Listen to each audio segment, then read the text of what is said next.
Hello friend, આજે આપણે બનાવીશું કાળા જાંબુનું શરબત. આપણે એ જાંબુનો પલ્પ કાઢી લીધો છે આ રહ્યો.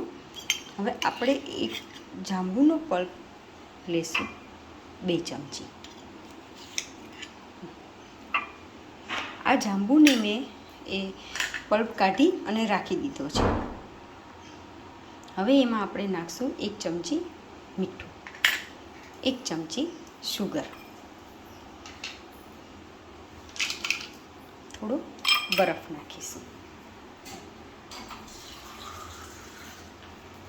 1 ગ્લાસ પાણી નાખીશું.